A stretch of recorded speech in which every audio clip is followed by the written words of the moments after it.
There's this line in the song, I'm holding on, why is everything so heavy? And if you've ever felt like that, like really, really felt it, the way your bones ache with it, the way it sits in your chest like a rock, weighing so much, then you know. You know how hard it is to explain, just to say out loud, just to admit that sometimes just existing takes absolutely everything you've got.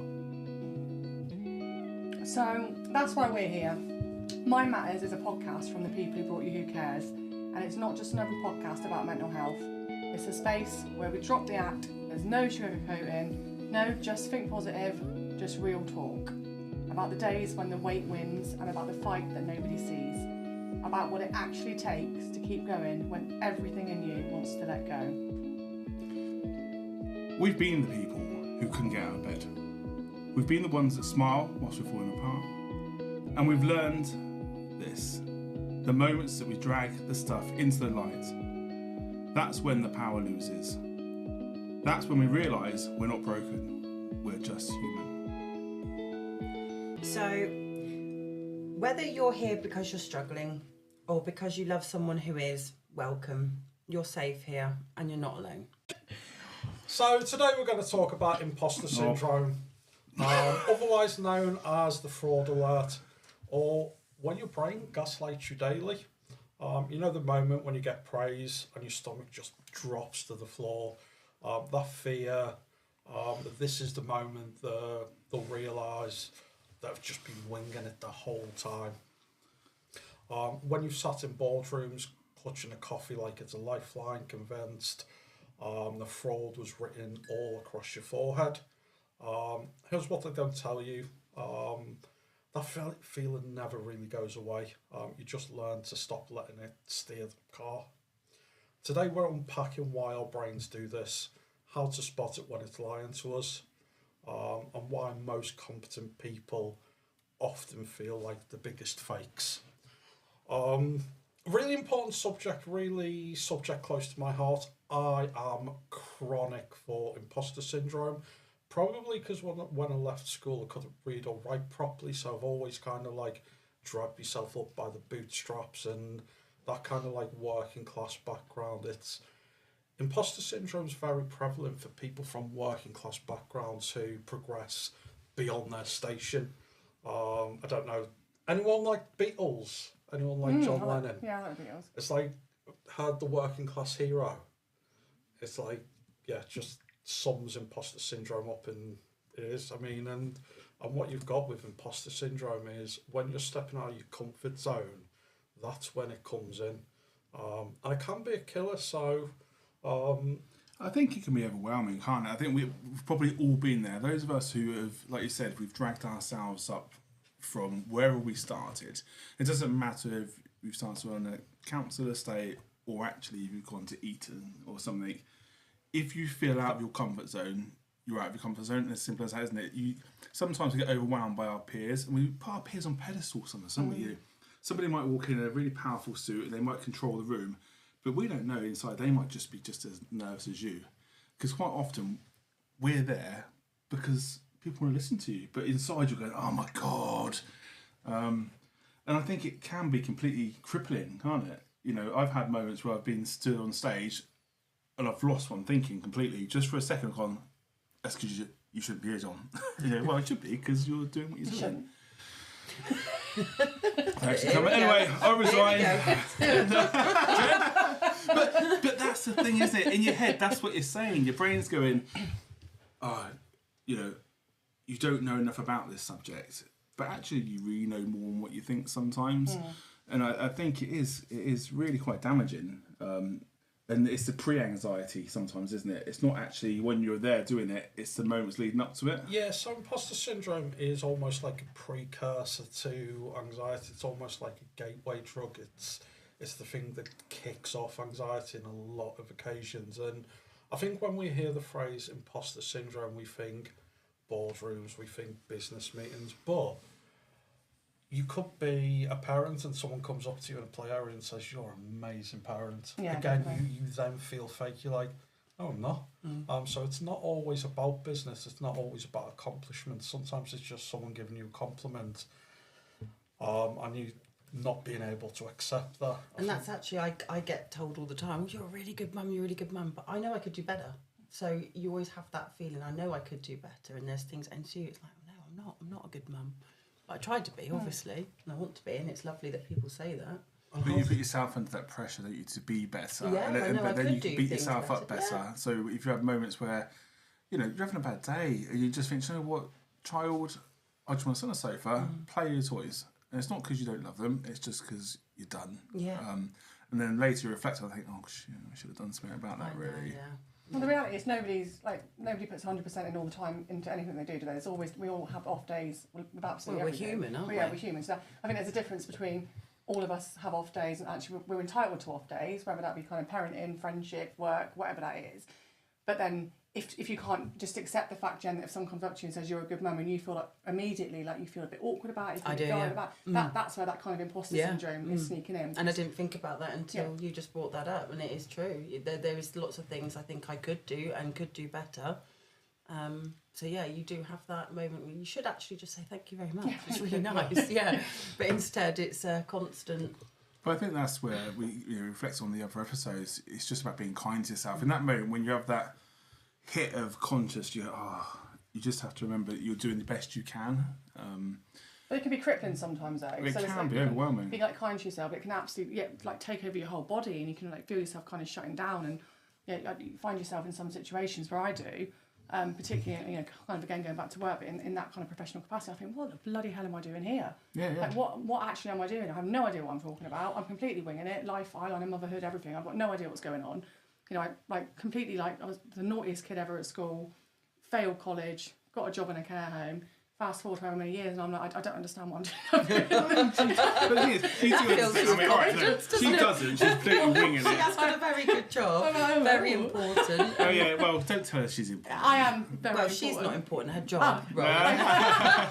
Thanks for clearing that up, Jen. Appreciate it. It is worrying, isn't it, when we actually say to each other all the Well, time. my job's worrying. Do you find though that you can sit in a meeting with people that you really think are important? You feel that they're important, but actually, I bet all of those are sat there Just going, normal. they're normal, and probably over half of them are thinking, "What am I doing here?" I don't. How many meetings do we sit in this sort of world that we work in, and it's probably only us that's talking. Everyone else is just sat there really quiet because they're out of their depth. They don't really understand, but yet we're the ones that feel like that. Yeah, sometimes. but that's just the ADHD extrovert. They go blah blah blah. They're just like, we just shut up because we can't get a word in anyway. Isn't it crazy how we always say to each other, how did we even get here? How have we got through? Like, how have we even kept our child alive? But then you've got this job and you're like, well, how am I doing this? What am I doing? Yeah. So it's crazy. But for you, Lee, I mean, I always get surprised by you because we... Where is this going?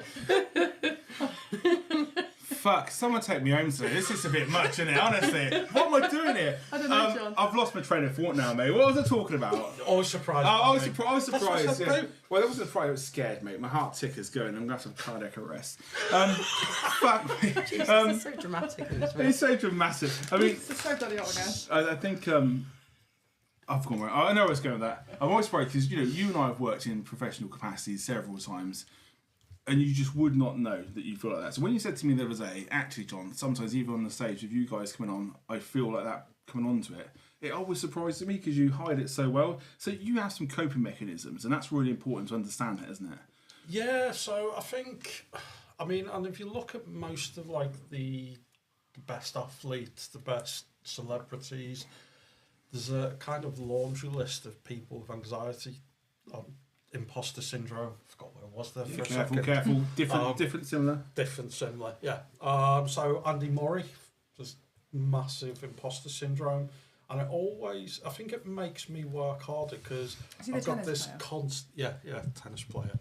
I've got this constant fear that I'm going to get caught out, I'm going to get exposed, so it makes me work 10 times as hard. It also leads to other stuff that will But do you think that is, though? Because like yourself and myself, school was really difficult for us. We didn't really do very well in those places. definitely I was told you ain't going to do anything with your life. Oh yeah, massively told. You're just going to be a moron all your Teacher life. time. Which they were kind of right about. I just said. There's a lot to be said for that though, because some teachers were horrible. I remember like one teacher in particular, like looking at me in the face, and he's like, "You are going to get nowhere in life. When you go out into the real world, you're going to get slapped around the face, and you're absolutely going to fail Your at teacher everything." said you're going to get a slap round the face. A metaphorical slap around the face, and you're. She does get some. I do that constantly, and you're just going to fail. And like in that kind of stuff, and I think people in that kind of capacity, they need to be really careful about what they're saying to kids, because that is the kind of stuff that It is damaging, very damaging, and it will stick in your head. Where I was going with that really though, was also we know people that have been to university and they do nothing with their life, they turn into bums. So I'm just wondering, do you think there's something around? Because what we see quite often is people who struggle at school, like myself. You know, I've got dyslexia, I struggle with other things, probably I don't really know, I don't really test, I don't really care.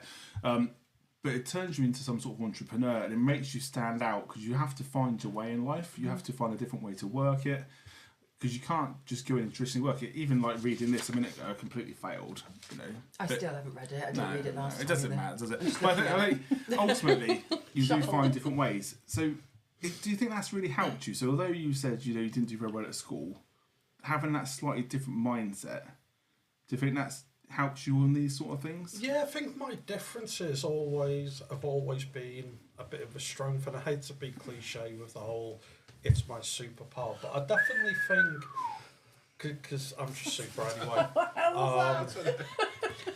I think it is kind of like separated me from a lot of people and allowed me to kind of progress in a way that wouldn't. Every time I go give a speech or a talk, I kind of have a little bit of a panic attack. I mean, you know how many times I have to kind of get up at car shows and stuff like that. But you're in your own worst enemy though, because you just like, but that's yeah, what let's go and do it. Let's go and do it. Because I conflict in that way. So my core value is to always grow, always progress. If I bumped into the person I was when I was like 19, 20, and who was still of that mindset, to be disappointed. So I always want to push myself out. I always want to work 10 times as hard to progress. But then the only way to do that is to put yourself in the spotlight outside of your comfort zone. Growth, change doesn't happen in your comfort zone. If you stay in your comfort zone all the time. It's taking those risks. Yeah. But I think that's why people like us do that. They push ourselves. I remember the first time so Bridget, my business partner, the radio phone said, "John, will you go on the radio?" I was like, no. Never since then, you can't shut me up. So I mean, you just have to push yourself past that, don't you? I think people see that, and I think kind of we'd also naturally, if you've got that kind of a bit of an extrovert, show-off personality, people automatically think, "Yes, John, you're a show-off." People automatically think you're going to be sorry. No, never. You're going to be like comfortable and confident. I think people see that with me as well, and I found myself in situations like stood up in Anfield Stadium doing a speech in front of Princess Anne, talking about personalised technology and the way it can support people with learning disabilities to increase their independence. Really cool. And it was massive, but I'm such a procrastinator, and I think it's part of like an ADHD trip. I literally did everything to the last minute, and I swear to God, I had not even started thinking about what I was going to say or writing anything down to the hour I was sat at Anfield Stadium writing notes down and practicing to myself over and over and over again. And that's where this massive imposter syndrome seeped in. Like, Can't do it! What are you doing? You're a Princess Anne, wait. And you're here and you're scribbling notes down. And it was just ridiculous. Like, Did you drop into like unbelievable words or something? And over and I did it, and it was fine. And then someone came up to me afterwards, and they were like, "Oh, you did really, really well." My defensive went shot up and went, "What, you think I wouldn't?" But that came from a place of I was sat there an hour before, like scribbling notes down. And I was like, I'm literally, and that's where that I'm going to get found out moment came in. I'm going to get found out. I don't know what I'm doing. I'm not even prepared anything. But the people are going to realise that I don't know what the hell I'm doing. But you were asked to do that because people see that you do know. Yeah, you're capable, yeah. But yeah, in that that you are a moment, moron. you are capable. Yes, I am a moron. But yeah, that hour before I was like, I'm getting busted.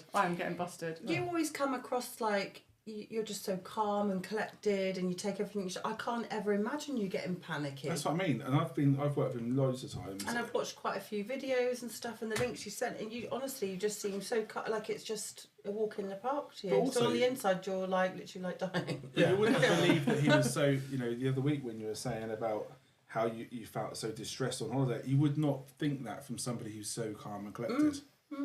And that's the scary thing about all this, isn't it? And that's it. Yeah, you just don't know what's going on inside someone's body and head, do you? Physically and mentally. Yeah, I mean, and it kind of segues that one into probably the first question, which is, what's your most ridiculous I'm about to be exposed moment?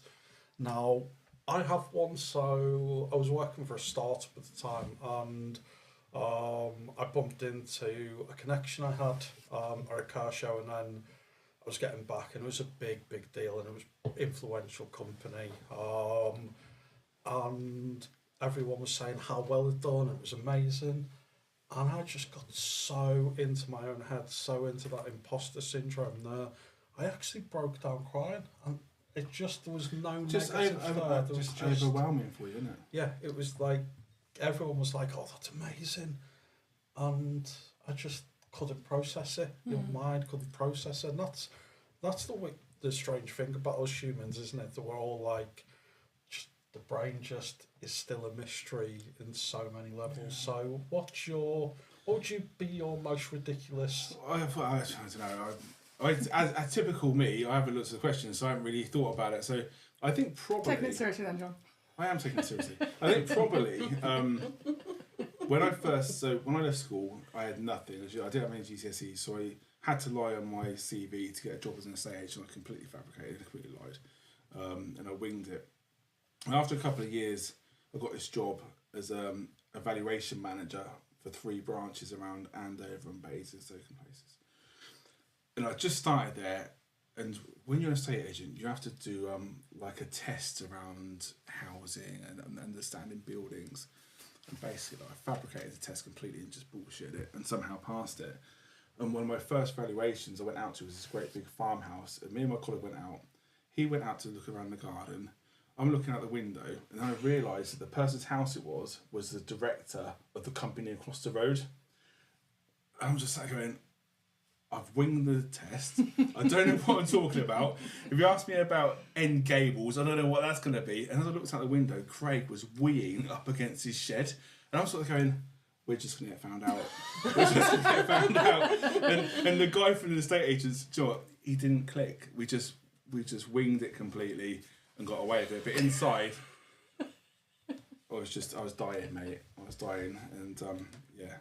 So that's for me the worst time. And I think the trouble is, it then made me, it wasn't just about that time though, it was then I felt almost awkward around him for several weeks.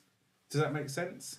Where, you know, I felt so like I was going to quit out. I was just, fuck's sake, guys. I was literally, when I saw him, I thought, oh, do you know what, you've really lied to him. And yeah, I hadn't. I got a good job. And throw me some wigs, will you? We felt left out. Good, yeah.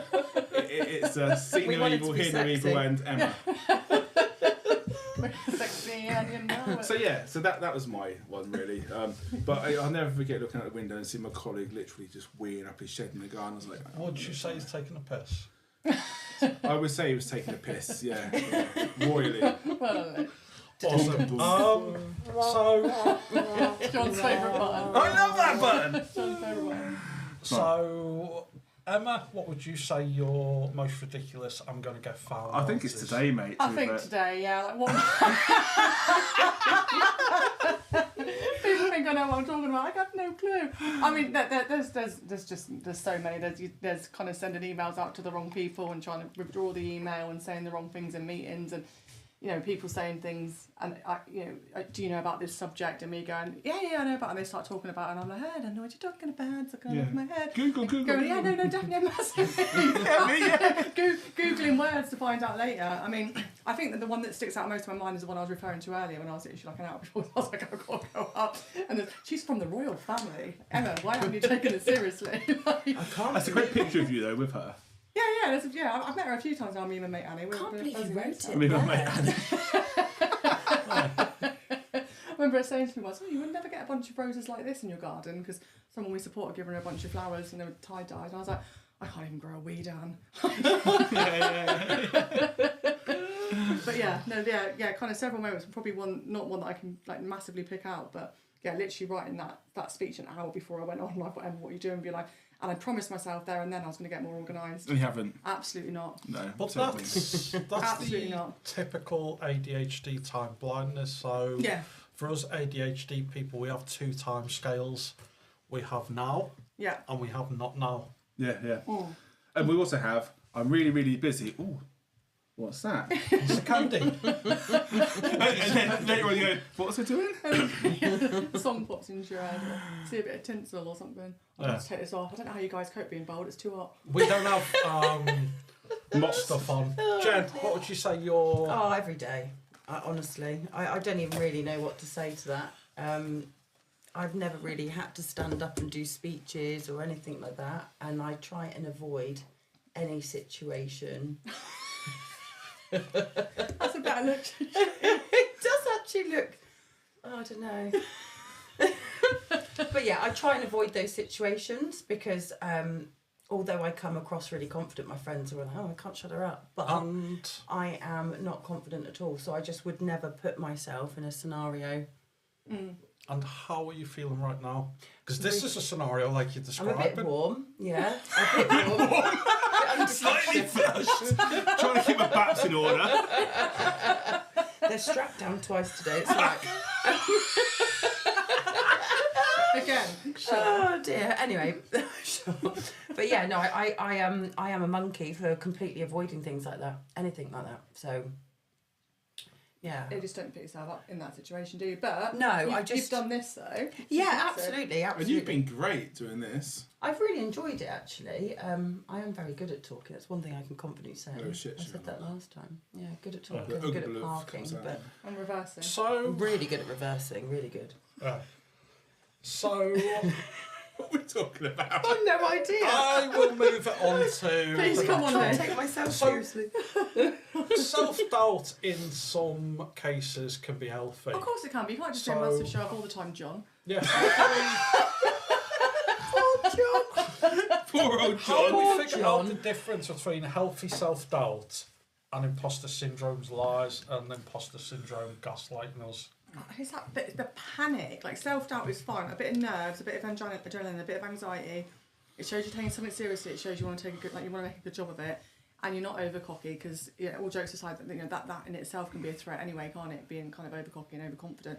But like imposter syndrome, like that feeling where literally, like I said earlier, it's a physical feeling sometimes as well, and it's like the panic, like shit, like genuinely. This is on me. I've got no idea what I'm doing. All these people are looking at me for advice, guidance, looking like when you're a leader as well, people expect you to know what you're doing and what you're saying. Oh, it And is you like can that, feel isn't it? yourself just like massively, and it's that that kind of like anxiety feeling in the pit of your stomach where you feel sick, like it's horrible, and it's kind of much more damaging to your mental health, I think, on a kind of day-to-day basis than at the healthy dose of self-doubt that we all get. But I think, like you say, self-doubt, though, does keep you on point, doesn't it? Because if you've got a little bit of self-doubt, you will make sure, if you're going into a situation where people will be wanting you to be on point, you make sure you know what you're going to say.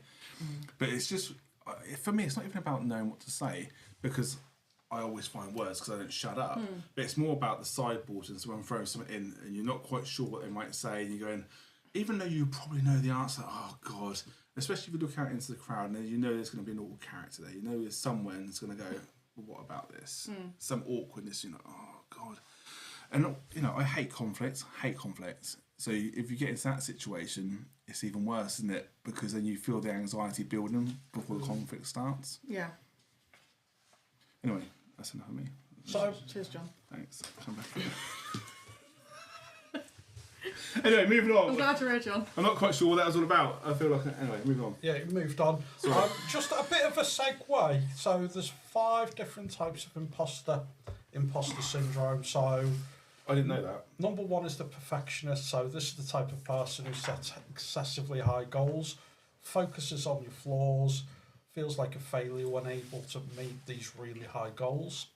The second type is the superhuman. So this type of person believes they can handle everything perfectly all the time, push themselves to extreme. They're never satisfied when they achieve a goal.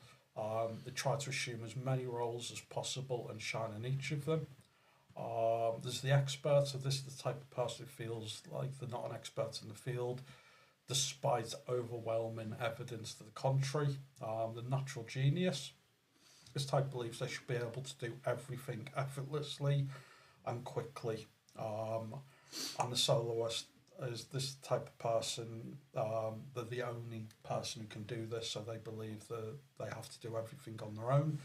I don't know anyone else, but I really identify with the superhuman type. I want to think that I can do everything perfectly, always push myself to extremes, which explains my history of burnout. Do you identify with any of those? Any of those? I kind of feel like I don't remember any of them. No, I don't. they weren't listening, Looking for the mate. notes. They're not even the notes. I think for me, I'm in panic mode. So Imposter Syndrome Don't ask me speaks to me. questions. Stop asking me questions. I think It's going really well tonight, isn't it? I think to be honest, mate, I kind of feel that I'm probably bits of all of those on different days. Right. I think I have moments where I feel like I can do everything and I'm the only one that can do it. I also think sometimes, it's probably a bit of all of those, to be fair. And I think that's sometimes just as worse, isn't it? Because you can just as worst. Just as worse. Just as bad, John. Just as bad. Thanks. Cheers. I think, for me, a bit of all of them. And I do try and take on too much. So you always never want to let people down either. So you go, do you know what? I know I can probably do that. But then what happens with me, quite often I have 3 or 4 projects coming on. The sun will come out and I lose plot and they're all just sat there and then I feel under extreme pressure to get more You done. get in your camper van and disappear for a few hours, I think. And then I go and sit up for moors on my camper van, get my screens out, put my generator on and have a cup of coffee and fall asleep, and then nothing gets done at all. Thanks for coming, cheers. But I think, I don't think I could identify with any one of those. My pronouns are fucking all of them. Right. Awesome. Thanks for coming, cheers. So I'm just in that sort of mood tonight. Johnny's grumpy today. This isn't grumpy, is it? So I've had a hard week.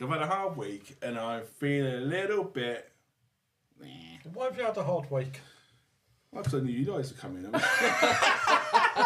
No, I don't. So the rest of the week seems rubbish in comparison. Yeah, well, to that's what's coming. right. You need a little beer, don't you? You need a little beer or something. Yeah. No, that's why I haven't really had a hard week at all. So I'll tell you what I have had. And it's this little sidetrack.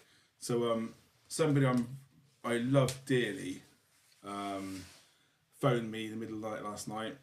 I didn't answer the phone. There's a number I didn't know. And then this morning they phoned at 6 o'clock. And they had been stuck in Exeter. Ended up going to see what they thought was a friend for a smoke. Ends up doing some ketamine. Ends up in a real mess. And basically ended up stranded. It was an awful situation. And I'm just sort of going... How do we get around that sort of? I know it's off par, but that's why I'm a little bit feisty today. But I just don't really know where to go with these things, because you can only say so much to somebody, and they have to take the journey themselves. And it doesn't matter if it's imposter syndrome and dealing with that, or if it's dealing with mental health, or it's dealing with addiction, or bloody mindsets that you can't just mature. And it's tricky, isn't it? Anyway, It's going to be playing on your mind. So it's been playing on my mind. But I'm not grumpy. You're grumpy. I'm not grumpy. Anyway. But, like you say, you can only give someone the information. What's the old saying? You can lead a horse to water, you can't make the son of a bitch drink. I think so. I think the trouble is, sometimes with people, like we said the other week, you go in circles. There's so many times you can revisit this mindset before you can go, do you know what, I've told you a million times. Until you break and hit rock bottom, what do you want to do about it? Yeah. Anyway, what's the next question? Why does success often make things like imposter syndrome worse instead of better? I think you put yourself under so much pressure because you've gone up through the scales, haven't you? You've got so many people that work with you, but under a different sort of level. So like you, how many staff do you have or colleagues that are below your pay grade? Yeah. No. 3? 4? No. At the moment, I'm directly line managing 18 people. And how many people below that? I think we've got 369 support workers. Right, so that's a heavy thing on your shoulders, isn't it? Yeah. It's not an important job, is it? So, but that's a hell of a lot of responsibility, and that's where this imposter syndrome sits. And it's sits, I don't understand, and I'm all these people are kind of like I'm responsible for people's lives, And I think actually, Shit. should I be doing it? But it's a massive. It does kick off. Well, imposter you syndrome should do it. massively. I mean, you're incredible at your job. I Thank hate you. saying that to you because Thank you. it gives you a big head, but I think you are. But I think that's where it comes from, isn't it? That responsibility where you've got. It's not just the people that are looking after. Each one of those people has to get a wage. Each one of those people have families, and it all has to be held together by little old M. And I look back at my life and some of the questionable life decisions that I've made. Questionable? Which is No, let's leave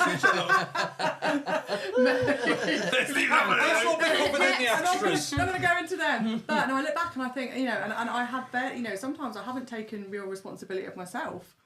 Like last night or the night before.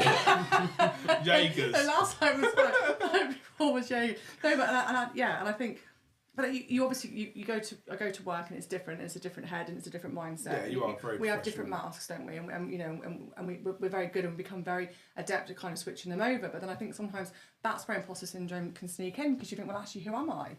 Because if I'm this to those people and I'm that to those people and I'm that to my daughter and I'm that to my family and I'm that to my friends and I'm that in the workplace, like which one of those is actually me? And I think that contributes to the imposter syndrome that I feel so strongly sometimes. Do you ever find sometimes, and Leah's question to you as well, I mean, and it's just because it's a professional nature, I sometimes can't help but let my personality sneak through in a professional environment and you go, God, why have I done that? Yeah. You drop a clanger, it's like someone's dropped the mic and the whole room goes quiet, you go, yeah, stop. John, stop. You go, I can't stop. And anyway! But that's part of how I think success happens. If you are naturally kind of gifted at building relationships with people and building a rapport with people and using humour, then and you can kind of get people, half of kind of success is relationships. And I think that's sometimes where we're in danger of like maybe being a bit inappropriate sometimes because that kind of, we get a bit overexcited and we get carried away and then something slips out and you think, oh no. Like, when you sat in the room. Don't say, oh no. She puts her posh voice. Oh no. Matron. You knob jockey.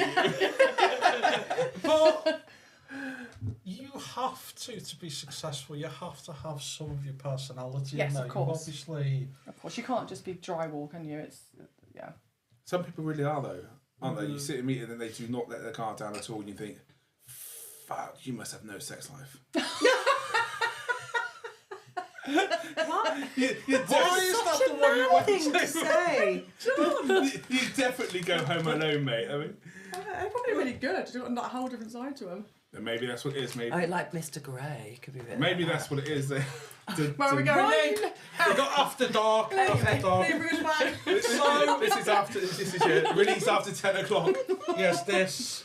Oh dear. He's lost his train of thought now. Look. I've lost everything, to be honest.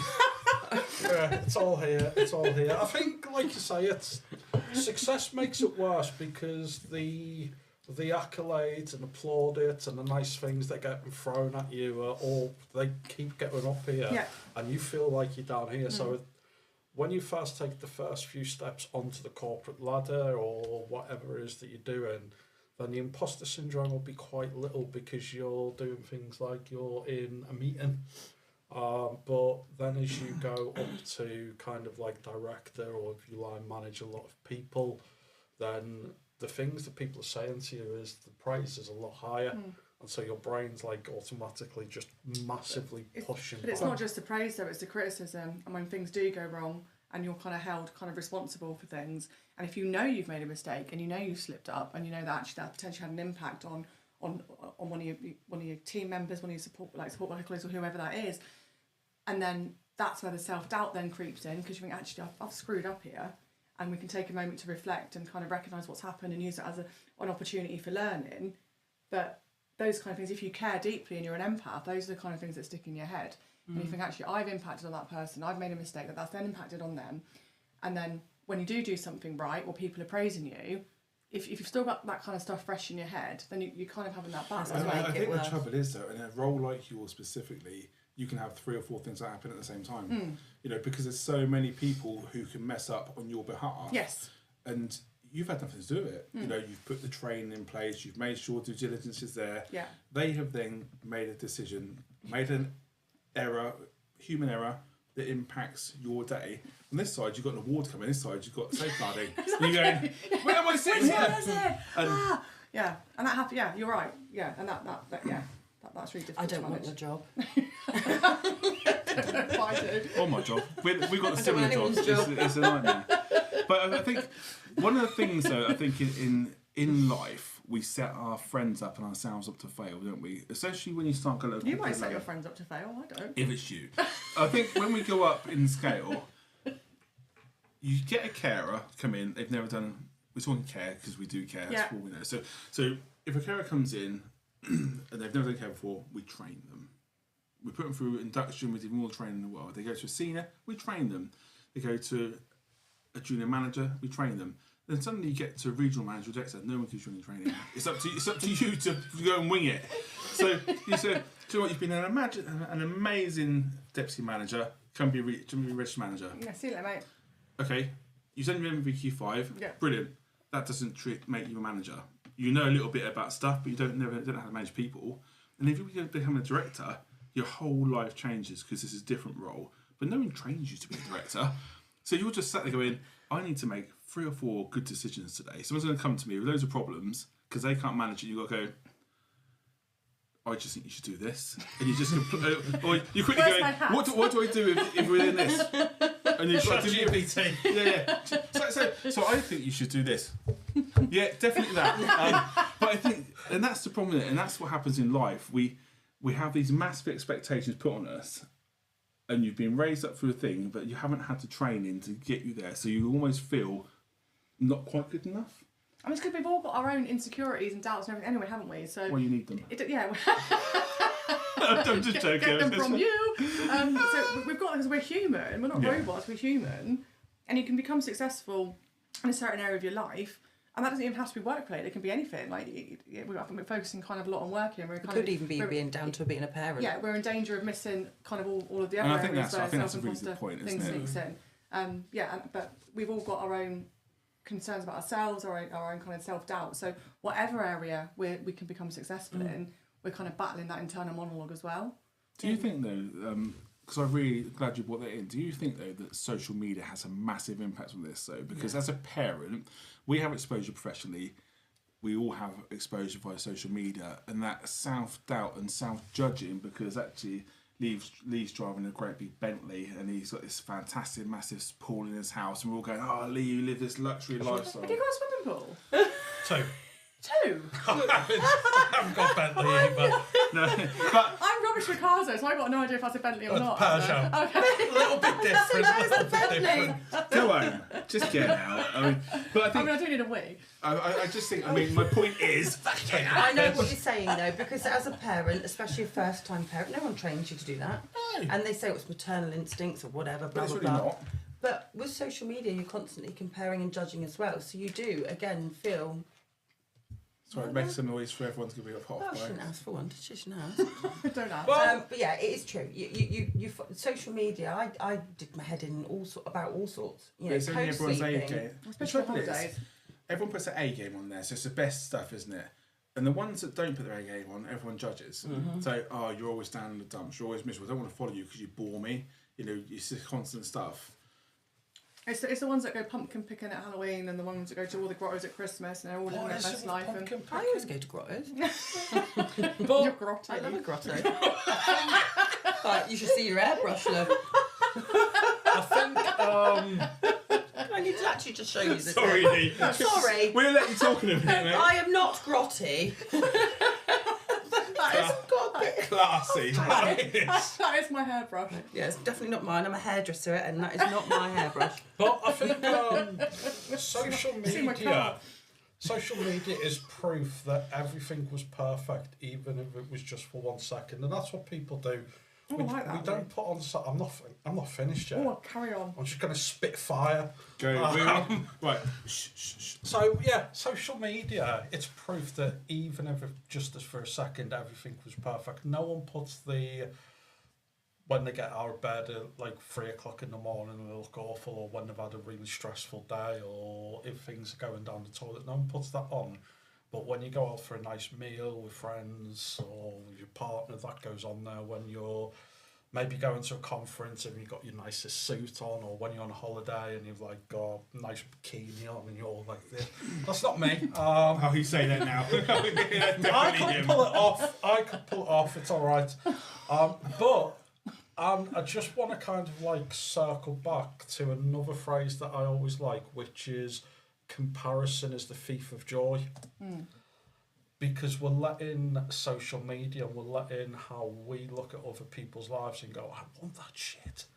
We're letting that take away from what we've actually got. So instead of like looking around to see the friends, the family, the stuff that you've got, we've got a roof over our head, we've got probably method of transportation, we've got our That was health. very well said. With a method of transportation. Your Bentley. with my